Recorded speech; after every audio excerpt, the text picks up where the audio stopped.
आज का class physics का है। फिजिक्स में सेकेंड यूनिट 12th फिजिक्स का सेकेंड यूनिट करंट इलेक्ट्रिसिटी। और करंट इलेक्ट्रिसिटी का बहुत ही छोटा सा टॉपिक है, बहुत ही आसान सा टॉपिक है, मज़ेदार टॉपिक है, इंटरेस्टिंग है। और टॉपिक का नाम है करंट डेंसिटी। तो आज हम लोग पढ़ेंगे करंट डेंसिटी, हिंदी बोलते हैं धारा घनत्व। तो आज धारा घनत्व का डिस्कशन होगा, उसका फॉर्मूला भी देखेंगे, डेफिनेशन भी देखेंगे और लास्ट में न्यूमेरिकल क्वेश्चन भी करेंगे। तो धारा घनत्व को शुरू करने के पहले, करंट डेंसिटी को पढ़ने के पहले डेंसिटी थोड़ा समझते हैं। डेंसिटी घनत्व, तो पहले डेंसिटी आप देख लीजिए। डेंसिटी मतलब घनत्व होता है, घनत्व। और इसी डेंसिटी का यूज हुआ है धारा घनत्व में, डेंसिटी। तो डेंसिटी को समझने के पहले आप इस दोनों इमेज को देखिए। दोनों इमेज में क्या डिफरेंस है, क्या अंतर है। वैसे तो दोनों इमेज में बहुत ज्यादा का डिफरेंस है, लेकिन ऐसे देखा जाए तो एक अंतर है, इसमें क्राउड बहुत ज्यादा है, भीड़ भाड़ बहुत ज्यादा है, और इधर इस ट्रेन में भीड़ भाड़ कम है। देखने से लग रहा है यहां पर यूनिट एरिया में लोगों की संख्या बहुत ज्यादा है, जबकि इधर यूनिट एरिया में लोगों की संख्या कम है। अब यूनिट एरिया मतलब कोई भी एरिया आप ले लीजिए, यूनिट एरिया। जैसे मान लीजिए कि यहां पर यूनिट एरिया इतना बड़ा लेता है, ये एरिया, इस एरिया की बात करें उतना ही बड़ा एरिया यहां पर लेता है, कुछ ज्यादा ही बड़ा हो गया। अब यहां पर इकाई क्षेत्रफल में यूनिट एरिया में लोगों की संख्या देखिए तो बहुत ज्यादा, और जितना एरिया यहां पर है उतने ही एरिया में यहां पर लोगों की संख्या देखी जाए तो उसके कंपैरिजन में बहुत ही कम है। तो प्रति एकांक क्षेत्रफल में पर यूनिट एरिया में अगर लोगों की संख्या ज्यादा है तो घनत्व, घनापन ज्यादा होगा, और पर यूनिट एरिया में लोगों की संख्या कम है तो कहा जाएगा कि घनत्व, घनापन कम होगा। यही चीज पार्टिकल के लिए भी लागू होता है, यही चीज निर्जीव वस्तुओं के लिए भी लागू होता है। कोई भी ऑब्जेक्ट है वहां पर अगर आप देखिए पर यूनिट एरिया में प्रति एकांक क्षेत्रफल में, मतलब जितना एरिया आपने यहां लिया उतना एरिया यहां लिया, तो इकाई क्षेत्रफल में अगर कणों की संख्या, लोगों की संख्या, कोई ऑब्जेक्ट है तो उसकी संख्या कम है तो घनत्व, घनापन कम होगा, और लोगों की संख्या ज्यादा है तो घनापन क्या होगा, ज्यादा होगा। तो यहां पर डेंसिटी की बात करनी है, टॉपिक है करंट डेंसिटी, धारा घनत्व। लेकिन यहां पर घनत्व पहले समझ लिए, अब धारा घनत्व को समझना आसान होगा। ट्रेन की यह स्थिति, इसमें बड़ी भयानक स्थिति में लोग बैठे होते हैं, जगह बिल्कुल भी कम होता है, और इस स्थिति में अगर आप फंस गए तो आप अपना हाथ चाहिएगा कि अपना हाथ अपने मुंह के निकट लाएं तो बड़ा मुश्किल होगा। अपना हाथ अपने पॉकेट में नहीं रख पाएंगे, मुंह के निकट तो लाना छोड़ दीजिए। अगर मान लीजिए चाचा यहाँ पर बैठे रहे, अब ये चाचा का मन हो गया खैनी खाने का, अब चुना तो लिए, अगर अंदर में तो और भयावह स्थिति होती, खैनी ले तो लेते हैं लेकिन अब मुंह तक कैसे पहुंचेगा, तो पता चलता है कि जब तक मुंह तक पहुंचा दूसरा का मुंह सामने आ गया। तो बहुत ज्यादा क्राउडेड एरिया होता है। और अगर आपने इस तरह से यात्रा किया और डेस्टिनेशन तक पहुंच गए, अपने स्टेशन तक पहुंच गए, उस कंडीशन में आपको फीलिंग जो आता है, लगता है जंग जीत के आ गए, ऐसी स्थिति होती। क्योंकि डेंसिटी बहुत ज्यादा और बहुत असामान्य स्थिति में आप चलकर जाते हो और यात्रा करके पहुंचते हो तो खुशी तो मिलती है जब आप पहुंच जाते हो। और उसमें भी चना भुंजा वाला, झाल मुरही, चाय गरम, वो सब इतना कंजस्टेड स्थिति में भी अच्छे से पार कर जाता है। लोग को ट्रेनिंग होता है। चलिए, हम लोग को यहाँ इससे मतलब नहीं है, डेंसिटी से मतलब था घनत्व। तो घनत्व कहाँ पर ज्यादा होगा, पर यूनिट एरिया में अगर पार्टिकल कम है तो घनत्व, घनापन कम होगा, और पर यूनिट एरिया में अगर घनापन ज्यादा है, लोगों की संख्या ज्यादा है, पार्टिकल की संख्या ज्यादा है, तो घनत्व ज्यादा होगा। अभी पढ़ना है करंट डेंसिटी, धारा घनत्व। तो धारा घनत्व को कैसे डिफाइन करेंगे, तो यहां बोल सकते हैं the amount of current passing और flowing per unit area of a conductor. The amount of current और the magnitude of current flowing per unit area of the conductor is said to be current density. तो चालक के प्रति एकांक क्षेत्रफल से प्रवाहित धारा कहलाएगा धारा घनत्व। अगर प्रति एकांक क्षेत्रफल से कम धारा प्रवाहित हो रहा तो घनापन कम होगा, धारा का घनत्व कम होगा, और प्रति एकांक क्षेत्रफल से प्रवाहित होने वाले धारा का परिमाण ज्यादा होगा तो घनत्व ज्यादा होगा, तो करंट का डेंसिटी भी ज्यादा होगा। इसलिए यहां पर करंट डेंसिटी में इस चीज का ध्यान रखना होगा। तो करंट डेंसिटी धारा घनत्व प्रति एकांक क्षेत्रफल से प्रवाहित धारा के परिमाण को धारा घनत्व कहेंगे। The amount of electric current flowing per unit area of a conductor is said to be current density. अब ये जो करंट डेंसिटी है, इस करंट डेंसिटी को डिनोट किया जाता है जे से। करंट डेंसिटी को जे से डिनोट करते हैं। It is denoted by J. Current density को जे से डिनोट करते हैं। और ये जो करंट डेंसिटी है यह वेक्टर क्वांटिटी है, सदिश राशि। उससे पहले फॉर्मूला लिख लेते हैं। करंट डेंसिटी का जो फॉर्मूला होगा वह फॉर्मूला डेफिनेशन के अकॉर्डिंग ही आप लिख सकते हैं। तो करंट डेंसिटी धारा घनत्व के लिए फॉर्मूला, ऊपर में क्या लिखेंगे, अमाउंट ऑफ करंट, तो इलेक्ट्रिक करंट ऊपर में लिख लीजिए, इलेक्ट्रिक करंट विद्युत धारा, बट्टा में क्या होगा, तो बट्टा में होगा एरिया। तो करंट डेंसिटी के लिए फॉर्मूला हो गया इलेक्ट्रिक करंट बट्टा एरिया। अब करंट डेंसिटी को डिनोट किससे करते हैं, तो करंट डेंसिटी को डिनोट करते हैं जे से। तो करंट डेंसिटी की जगह पर जे लिख लेंगे, जे।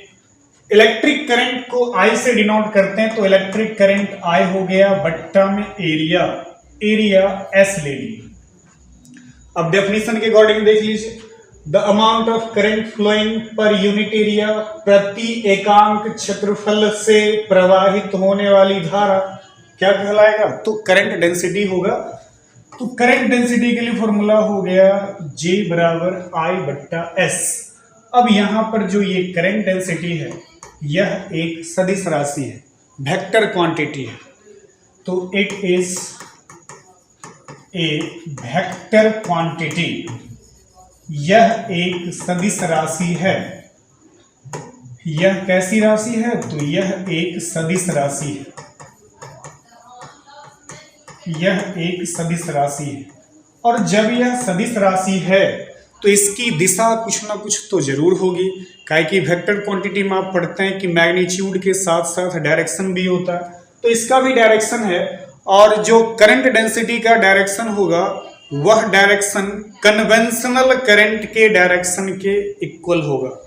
तो आपने पढ़ा है इससे पहले के क्लासेज में, कन्वेंशनल करंट जिसको आप होल करंट भी कहते थे, तो कन्वेंशनल करंट या इलेक्ट्रिक करंट का जो डायरेक्शन होगा वही डायरेक्शन होगा किसका, करंट डेंसिटी का। तो धारा घनत्व की दिशा, तो डायरेक्शन किसका, direction of current density, current density का जो डायरेक्शन है वह डायरेक्शन किसके इक्वल होगा, तो करंट डेंसिटी का डायरेक्शन कन्वेंशनल करंट, तो यहां पर लिख सकते हैं direction of conventional current, direction of conventional current.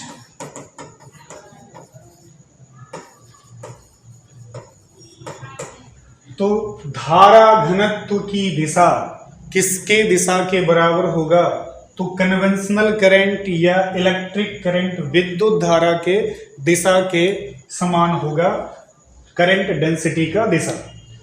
तो अब ये करंट डेंसिटी डिनोट किए जे से, जे के लिए फॉर्मूला I बट्टा S हो गया। अब इसमें कुछ काम और कर लेते हैं। अब मान लेते हैं कि हमारे पास एक कंडक्टर है और उस कंडक्टर का एक छोटा सा एरिया एलिमेंट, पूरा एरिया लेंगे तो कंडक्टर का एरिया S हो जाएगा। छोटा सा एरिया लेंगे, छोटा सा एरिया होगा क्या, तो छोटा सा एरिया उसका ds ले लेंगे, एरिया एलिमेंट ले लेंगे।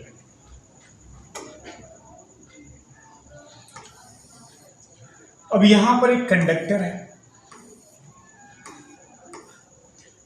इस कंडक्टर का टोटल एरिया, पूरा एरिया ले तो पूरा एरिया S हो जाएगा, लेकिन इसका एक छोटा सा एरिया यहां पर लेते हैं, एक छोटा सा एरिया लेते हैं और इस छोटे से एरिया को क्या मान लेते हैं, ds। एक कंडक्टर है, इस कंडक्टर का एक छोटा सा एरिया एलिमेंट क्या हो गया, ds, पूरा एरिया क्या है, s।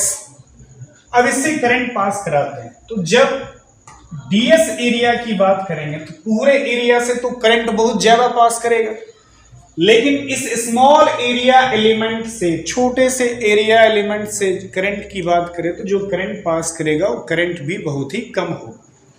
तो if di be the electric current flowing through an area element ds। अभी छोटा सा एरिया एलिमेंट है, एरिया एलिमेंट क्या है, ds, और इस एरिया एलिमेंट से, पूरे एरिया की बात नहीं करें, छोटा सा एरिया एलिमेंट है, इस छोटे से एरिया एलिमेंट से कितना करंट पास कर रहा है, तो करंट भी कम ही पास कर रहा है, di करंट पास कर रहा है। इस स्थिति में करंट डेंसिटी क्या होगा, इसलिए करंट डेंसिटी, तो करंट डेंसिटी के लिए फॉर्मूला J है, J बराबर क्या लिखेंगे, I की जगह di और S की जगह पर हो जाएगा ds।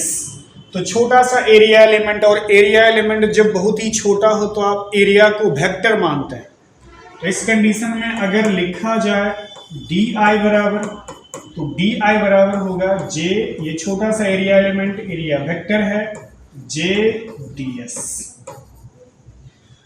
तो करंट बहुत ही कम करंट है, कितना करंट है, तो di करंट है, तो di करंट यहां से di के लिए फॉर्मूला हो गया J ds, एक फॉर्मूला ये आ गया। अब छोटा सा एरिया एलिमेंट ds से जब di करंट पास किया तो टोटल करंट इस S एरिया से कितना पास करेगा, तो टोटल करंट निकालना है तो क्या करेंगे, इंटीग्रेशन करेंगे, और जब इंटीग्रेशन करेंगे तो इंटीग्रेशन के बाद टोटल करंट निकल जाएगा।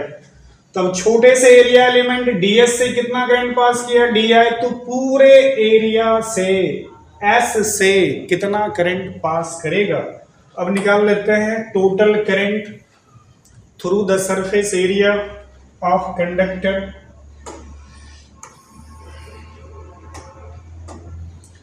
इसलिए टोटल करंट, तो टोटल करंट निकालेंगे तो इसका क्या करना होगा, इंटीग्रेशन करना होगा, इसका इंटीग्रेशन करेंगे तो टोटल करंट में इंटीग्रेट कर लेते हैं, इंटीग्रेट करेंगे तो इधर इंटीग्रेशन, फिर इधर इंटीग्रेशन, J और क्या ds।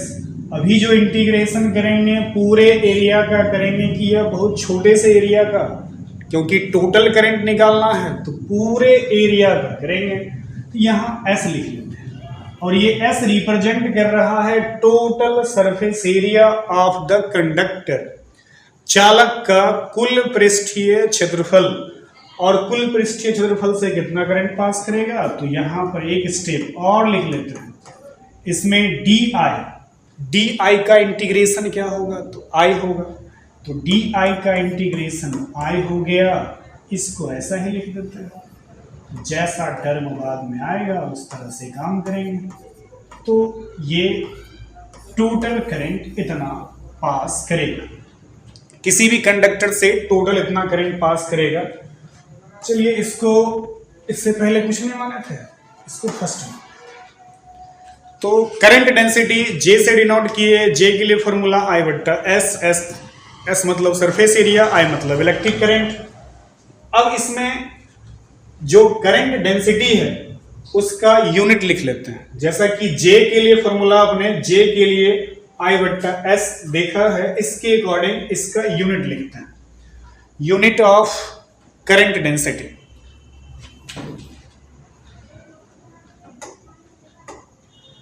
Unit of current density, unit of current density, धारा घनत्व का मात्रक, धारा घनत्व का मात्रक। अब इस करंट डेंसिटी का यूनिट तो फॉर्मूला आपने क्या पढ़ा है, इसके लिए आपने फॉर्मूला पढ़ा है J के लिए I बट्टा क्या था S, इसी के अकॉर्डिंग यूनिट लिखेंगे तो यूनिट ऑफ J बराबर, J का यूनिट ऊपर में है करंट, तो करंट के लिए क्या लिखेंगे एम्पियर, करंट के लिए एम्पियर, बट्टा में एरिया है तो एरिया का लिखेंगे मीटर स्क्वायर, तो इस तरह से एम्पियर बाय मीटर स्क्वायर आप लिख सकते हैं ampere per metre square. Current density का ये यूनिट हो गया एम्पियर पर मीटर स्क्वायर, और इसी फॉर्मूला मेथड से आप डायमेंशन भी लिख सकते हैं, तो डायमेंशन भी लिख लीजिए। सेम इसी फॉर्मूला का यूज करेंगे, डायमेंशन लिख सकते हैं, तो चलिए लिख लेते हैं डायमेंशन भी। Dimension of J, current density को, धारा घनत्व को J से डिनोट करते हैं। J का डायमेंशन लिखना है तो चलिए J का डायमेंशन लिखेंगे, तो J के लिए फॉर्मूला क्या है, तो J के लिए फॉर्मूला है I बट्टा S। अब डायमेंशन इसका करंट का लिख लीजिए और एरिया का लिख लीजिए, दोनों का डायमेंशन लिख लीजिए। तो करंट का डायमेंशन क्या होता है, ये तो electric current basic physical quantity है, आधारी भौतिक राशि, और आधारी भौतिक राशि का डायमेंशन तो ए ही होगा, करंट का डायमेंशन ए, बट्टा में एरिया है, एरिया के लिए आप लिखते हो फॉर्मूला लंबाई गुना चौड़ाई, क्षेत्रफल के लिए लंबाई गुना चौड़ाई, तो लंबाई चौड़ाई दो बार लंबाई आएगा तो L2 हो जाएगा, लंबाई गुना चौड़ाई दो बार आया है, लंबाई लेंथ दो बार है, L गुना L तो L2, तो डायमेंशन हो जाएगा M तो कुछ है नहीं, M0, L ऊपर जाएगा तो ये -2 हो जाएगा, T कुछ नहीं है तो T 0 है और A 1। ये डायमेंशनल फॉर्मूला होगा, किसका डायमेंशन होगा, तो J का डायमेंशन होगा। तो इस तरह से करंट डेंसिटी का फॉर्मूला, यूनिट, कंसेप्ट और लास्ट में डायमेंशन। अब एक छोटा सा न्यूमेरिकल क्वेश्चन कर लेते हैं जो इसी फॉर्मूला पे आधारित है। जैसा कि आपने फॉर्मूला पढ़ा है, करंट डेंसिटी के लिए फॉर्मूला J बराबर I बट्टा S। J करंट डेंसिटी धारा घनत्व है, I इलेक्ट्रिक करंट है और S कंडक्टर का एरिया है। अब आप इसे लेकर के इस क्वेश्चन को सॉल्व कर सकते हैं। जैसा कि क्वेश्चन में बोला गया है कि डायमीटर कितना, एक वायर है, एक तार है, तार का डायमीटर कितना है, तो तार का डायमीटर 0.2 सेंटीमीटर है। तो ऐसा करते हैं, पहले इसको लिख लेते हैं, जो डाटा आपके पास है उसमें से डायमीटर दिया व्यास, और व्यास कितना 0.2 सेंटीमीटर, ये व्यास दिया। सबसे पहले तो आप इसको सेंटीमीटर में है, डायमीटर दिया तो रेडियस लिख लीजिए, त्रिज्या r के लिए आपने पढ़ा d बट्टा 2, व्यास का आधा कर दीजिए, तो व्यास का आधा करेंगे तो 0.1 सेंटीमीटर होगा। अब त्रिज्या इतना, इसको मीटर में कन्वर्ट कर लीजिए, तो मीटर में बदलेंगे, सेंटीमीटर को 100 से भाग देना होगा, डिवाइड करना होगा, और जब आप 100 से डिवाइड करिएगा तो ये हो जाएगा 0.001, इतना मीटर हो जाएगा। रेडियस मिल गया। इसके बाद बोला कि उस चालक तार से 10 एम्पियर का करंट पास कर रहा है, तो करंट कितना है, करंट 10 एम्पियर, 10 एम्पियर का करंट पास कर रहा, रेडियस निकल गया 0.001 मीटर, करंट 10 एम्पियर। और इस कंडीशन में पूछा है कि उस तार में धारा घनत्व क्या है, करंट डेंसिटी कितना होगा, तो करंट डेंसिटी निकालना है, तो करंट डेंसिटी को किससे डिनोट करते हैं, J से। इसलिए करंट डेंसिटी J के लिए फॉर्मूला हो गया I/S। I करंट है, कितना एम्पियर है, 10 एम्पियर है, S तो एरिया है। अब यहां तो एरिया का फॉर्मूला लिखना पड़ेगा, तो रेडियस दिया है, डायमीटर दिया है, तो आप एरिया के लिए फॉर्मूला लिखेंगे पाई आर स्क्वायर, क्योंकि वो सर्कुलर होता है। सर्कुलर सर्कल एकदम कंप्लीट होते होते पूरा घूमते घूमते तब ना एक लंबा सा वायर बनता है, तो उसका एरिया, सर्कल का एरिया लगाएंगे, वृत्त का क्षेत्रफल लगाएंगे, और वृत्त का क्षेत्रफल पाई आर स्क्वायर। तो ऊपर में 10, नीचे में पाई आर स्क्वायर, तो ऊपर में 10 रहने दीजिए, पाई का वैल्यू 3.14, और रेडियस कितना है तो 0.001, और इसका स्क्वायर कर देंगे। अब आप इसको सॉल्व करिएगा तो बड़ा ही आसान है। ऊपर में पॉइंट कैंसिल कर दीजिए, ऊपर में 100/314, और ये हो जाएगा 1 बाय कितना 0.00000 और 6, यहाँ पर 6 तो ऑलरेडी लिख दिए, एक 0 कम कर दीजिए, 1 कर लीजिए, स्क्वायर करिएगा तो इतना होगा। और इसको आप सॉल्व करिएगा तो सॉल्व करने के बाद जो करंट डेंसिटी का वैल्यू होगा, वो करंट डेंसिटी का वैल्यू,